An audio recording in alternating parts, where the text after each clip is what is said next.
السلام علیکم، کیسے ہیں آپ؟ امید ہے اللہ کے حکم اور کرم سے ٹھیک ہوں گے۔ اللہ تعالیٰ آپ کو ایمان کی بہترین سے بہترین حالتوں میں رکھے اور آپ کی طرف آنے والے ہر شر کو خیر میں بدلے۔ آج کا ہمارا ٹاپک ہے صبر۔ آپ کو پتہ ہے صبر کہتے کسے ہیں؟ صبر ہے کیا؟ صبر یہ ہے کہ مشکل وقت میں اپنے آپ کو ایک مضبوط کڑی کی طرح تھامے رکھنا۔ جیسے ہوتا ہے نا ایک مٹھی کو ہم زور سے بند کر لیتے ہیں، اسی طرح صبر کو مشکل میں، پریشانی میں، دکھوں میں، تکلیفوں میں اپنے آپ کو ایسے مٹھی کی طرح بند کر کے رکھنا، اس کو کہتے ہیں صبر۔ تو سنو، صبر کا دامن کبھی نہ چھوڑو۔ صبر کرنا جتنا مشکل ہوتا ہے نا، اس کا انعام بھی اتنا ہی انمول ہوتا ہے، اتنا ہی پیارا ہوتا ہے، اتنا ہی خوبصورت ہوتا ہے۔ ہمیں یقین نہیں ہوتا کہ نا یہ ہمارے لیے اللہ نے یہ کام آسان کر دیا ہے۔ تو آپ کو یہ پتہ ہے کہ جو ہم صبر مشکل وقت میں ہم نے صبر کیا ہوتا ہے، اللہ نے اس کا ہمیں اجر، اس کا پھل دیا ہوتا ہے۔ صبر کرو، اللہ صبر کرنے والوں کے ساتھ ہے۔ آپ کو پتہ ہے کہ اللہ تعالیٰ نے قرآن پاک میں کہا ہے کہ اے بندے تو صبر کر، چاہے جتنی بڑی مشکل آ جائے، پہاڑوں کے جتنے ہو، تو میں تمہارے ساتھ ہوں، میں صبر کرنے والوں کو پسند کرتا ہوں۔ آپ اور میں، ہم تو ابھی سے ہمت ہار گئے ہیں۔ ابھی تو وہ وقت آنا ہے جہاں اللہ سبحانہ و تعالیٰ آپ کو آپ کی مانگی ہوئی ہر چیز سے نواز دے گا۔ آپ نے سنا ہے کہ قرآن پاک میں اللہ نے یہ بھی کہا ہے کہ ان اللہ مع الصابرین، کہ بے شک اللہ صبر کرنے والوں کو پسند کرتا ہے۔ تو کیوں نہ ہم بھی ایسے بن جائیں کہ اللہ ہمیں بھی پسند کرے۔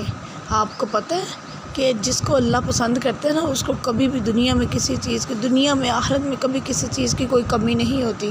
تو بس میری آپ سے، اپنے آپ سے ایک ہی التجا ہے کہ بس صبر کریں، چاہے جتنی بڑی آزمائش ہو، جتنی بڑی تکلیف ہو۔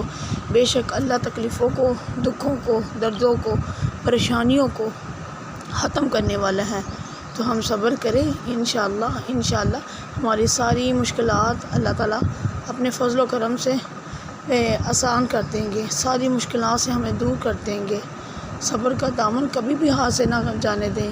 تو میری اللہ سے یہی التجا ہے، آپ کے لیے، میرے لیے یہی دعا ہے، یا اللہ خالی ہاتھ ہیں ہم بس تو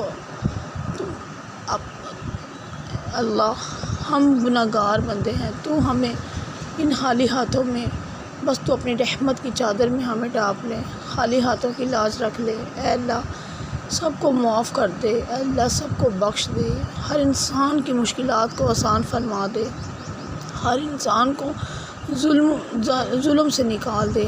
بے شک تو ظالموں کو ظلم سے بچانے والا ہے، تو حاسدوں کے حسد سے بچانے والا ہے۔ بے شک تو بے روزگار کو رزق عطا کرنے والا ہے۔ اللہ تو ہم پر بے ثانیہ کر دے، اے اللہ ہمیں صبر کرنے والوں میں شامل کر دے۔ بے شک تم نے ہی کہا ہے کہ میں صبر کرنے والوں کو پسند کرتا ہوں۔ اللہ جن کے پاس اولاد نہیں ہے، اللہ میری آپ سے یہی دعا ہے، اللہ ان سب کو اپنی رحمت سے، اپنی نعمت سے نواز دے۔ اللہ سب کو بے اولادوں حضرات کو، یا اللہ بے اولاد حضرات کو اولاد عطا فرما دے، ہر ایک کو ہدایت کا نور عطا فرما دے، ہر اٹھے ہوئے ہاتھوں کی لاج رکھ لے، تمام ہی بیماریوں کو، جو بیماروں کو لگی ہوئی ہیں ان کو نجات دے دے۔ اللہ بیماروں کو شفائے کاملہ عاجلہ دے دے، اے اللہ ان کو عافیت کے ساتھ صحیح کر دے۔ بے شک اللہ تو ہی ہے اللہ، آپ ہی کہتے ہیں کہ بندے تو مجھ سے مانگ میں دینے والا ہوں۔ اللہ تجھ سے مانگتے ہیں تو ہی دے دے۔ اے اللہ ہمیں صبر کرنے والوں میں شامل فرما دے۔